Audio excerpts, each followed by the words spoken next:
Hi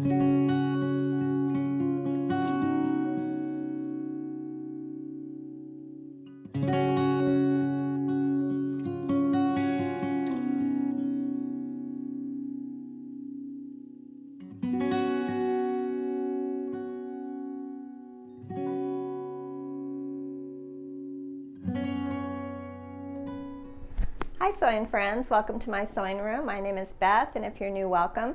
It's always nice to sew with you. Last time I was with you, I showed you how to make a block from this quilt right here. Here's my block, and now this block is officially an orphan block because the quilt top is made. I have this one left over, and today I'm going to turn this into a little table mat. I need to make some table mats for a future event in the spring. I make 10 to 12 little table mats to be auctioned off, and so this little one is going to turn into one of those table mats. I'm looking forward to getting it all done. I think that it'll be up to 3, so I'm doing pretty good since it's not due until April. So I'm going to show you how I'm going to do it with this block right here. Let's get started. The first thing I did is I pulled out my drawer of 3-inch squares. Since this block uses 3-inch pieces, I'm going to dig around in my drawer for some 3-inch half-square triangles that kind of go along with this quilt block, and that blue definitely doesn't. So some red and some greens.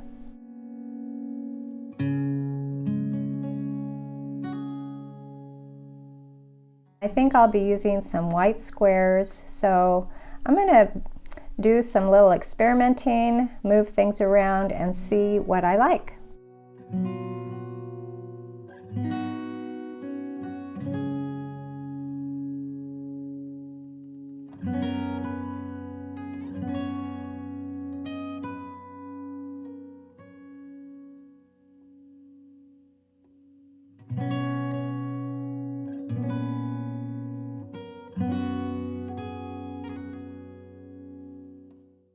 This block was a little too white, so I think I'm going to go back to the background fabric I used. Thankfully I have it out already, because since I just made this block, so I can use a background that kind of matches. I don't know about some of these half square triangles.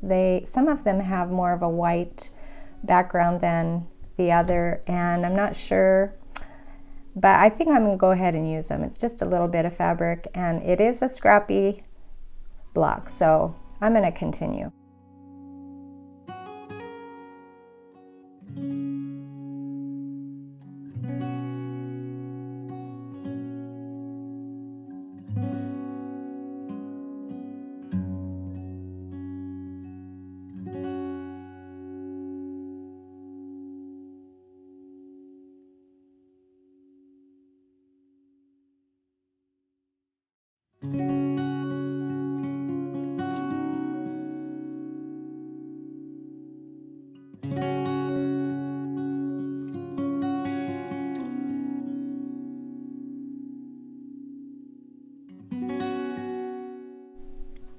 Here's that white that's not quite the same background, but I think I'm going to forge ahead and add these half square triangles even though it's not exactly the same white. And I do need to cut some 3-inch squares for those 4 areas where I want to have just a background square.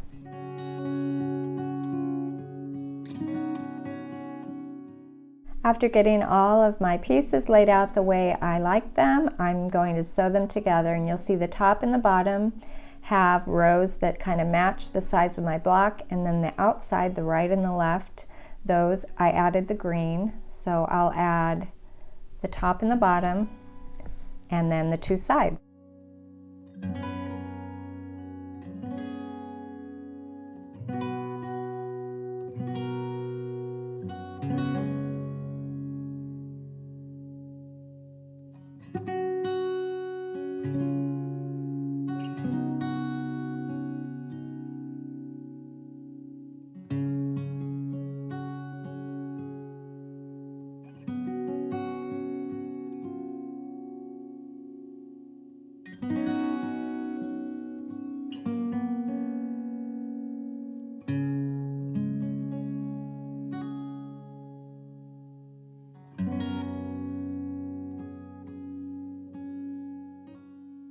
all done. Isn't it pretty?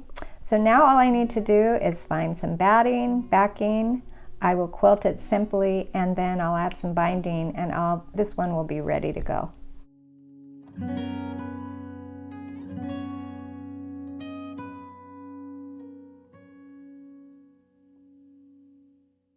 I'm using some leftover batting, and this batting has 2 pieces and the edges are very straight, so I'm able to put them together really simply. Sometimes if the edges of my leftovers are not straight, I just trim down the side and I put them together. So I'm finding the straight side here, and then I will just mush them up right next to each other.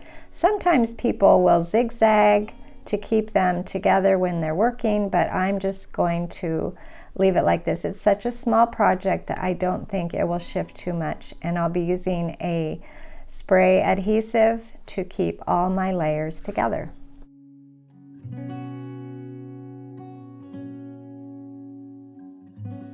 Here's my backing. It's a red check, and I pulled it out of my stash. It's a little thin for using for quilting, but I think when making a table mat, I can use a thinner fabric that these little table mats just don't get used and abused like quilts do.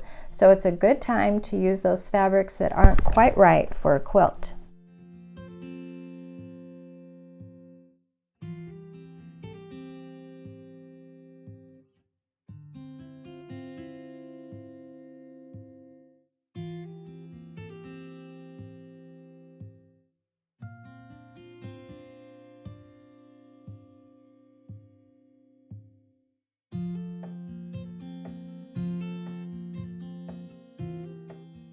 Here's my 505 spray. It's in my description box in my Amazon shop. I will frequently use this 505 to keep all my layers together. Just spray a little bit on the batting and smooth out the quilt top, and then I turn it over and do the same on the back.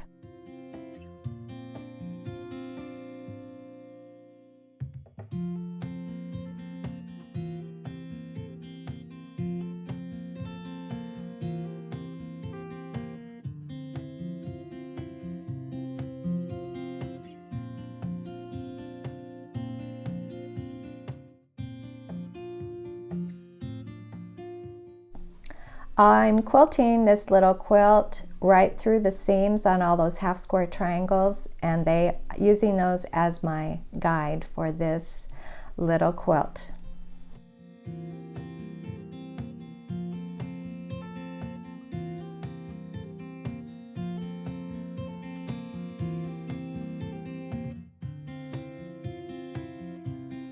Can trim right along the edge of my little table topper, and then I'll be adding binding.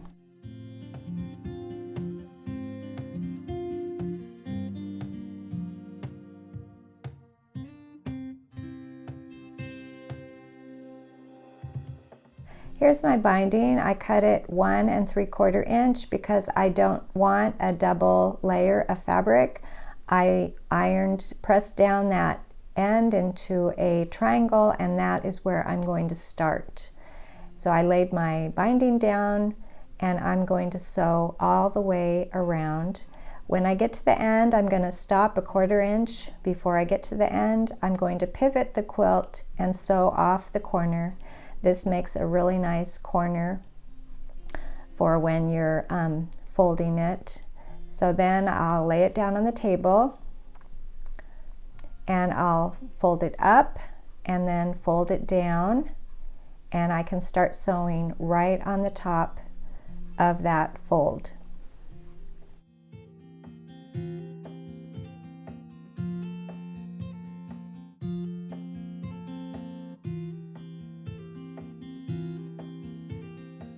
When I get to the end, I'm going to lay the last bit of binding over that fold that I had at the very beginning, and all of my raw edges will be inside. Now I'm going to turn my binding to the back side, tuck in the raw edge, and I'm going to hand sew all the way around this really pretty little table topper.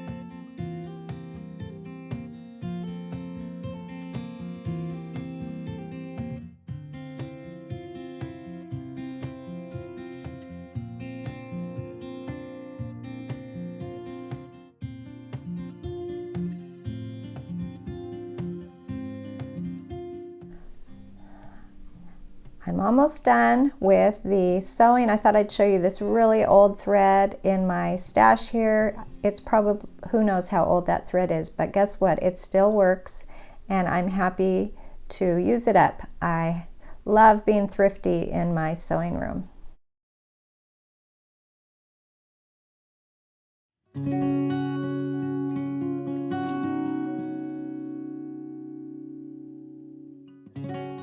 This turned out so pretty. I'm really pleased with how it came out. Thank you for joining me today, and I'll see you next time.